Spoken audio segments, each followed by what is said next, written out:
As a group, we are researching the ADIK system of Siri and Google Assistant. These are extremely similar softwares that were developed by two different companies, Apple and Google. Surprisingly, Apple was not the original creator of Siri. It was actually developed by Siri Incorporated and initially released in the Apple App Store, with plans for development on Android and BlackBerry systems. Apple then bought this technology in 2010, which stopped any further development on the other systems. I believe this is one of their smartest business moves. It really created a powerful device that can reach many more people who couldn't find much use with the everyday phone. Something interesting about this voice that most of us talk to every day is that the voice of Siri is a woman named Susan Bennett. Some users might find this interface more comforting because of that. In 2012, Android creators introduced a similar function called Google Now, which couldn't engage in conversation. Users were able to ask a question and the response would be displayed to them in a tile layout. In 2016, Android introduced Google Assistant, which is a newer and improved version of Google Now, which debuted on the Google Home and Pixel phones. It just recently was opened up to all Android phones running the newest versions of Android in February of 2017.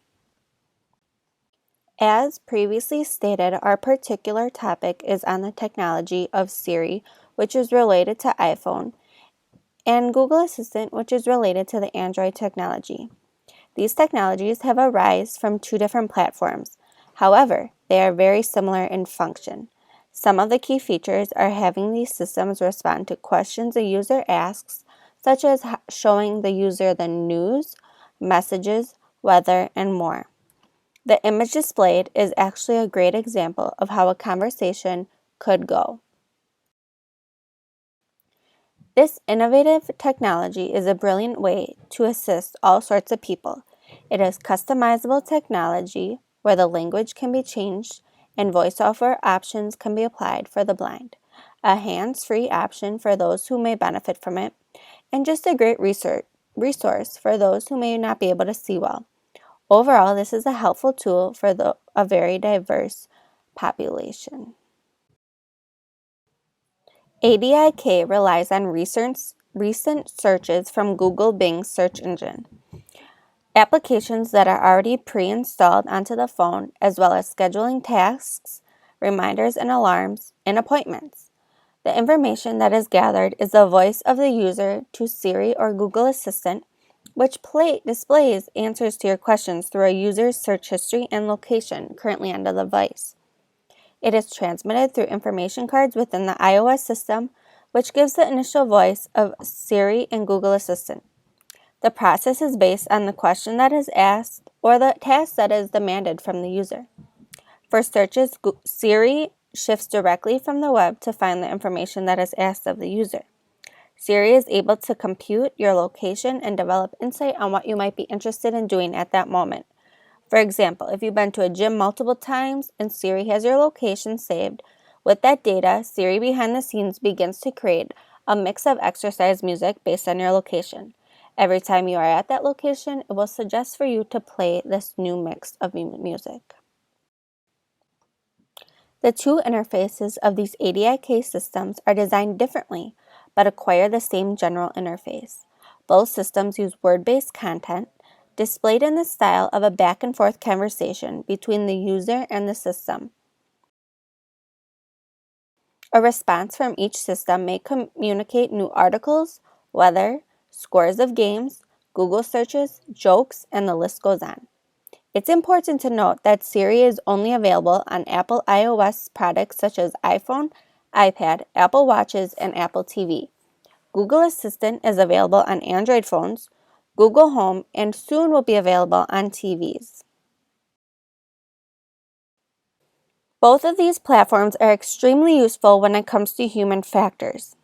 Because there is both visual and audio feedback, blind users as well as deaf users are able to use much of the functions. Users are able to quickly and easily find information about weather, news, traffic, and even their daily agenda, which makes life easier.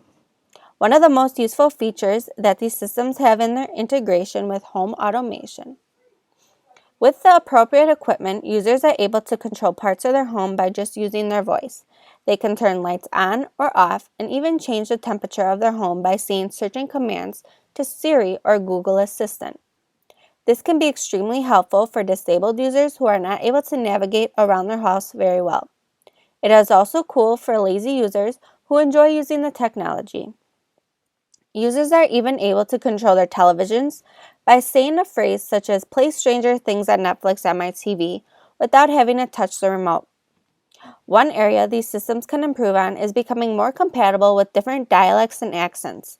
Some users seem to become frustrated using the features of these systems when it is unable to understand them. A few of the information professionals that play an active role in the components of Siri and Google Now are developers, programmers, and UX and UI designers. The developers and programmers code and create the software that is used to make something like Siri and Google Assistant work. The user interface designers are responsible for the interface, and user experience designers work on how the user interacts with the software. These types of experiences are integrated with many other apps and services too. These programs are always getting better and improving as time goes on due to all the different people using it and the different ways it is used.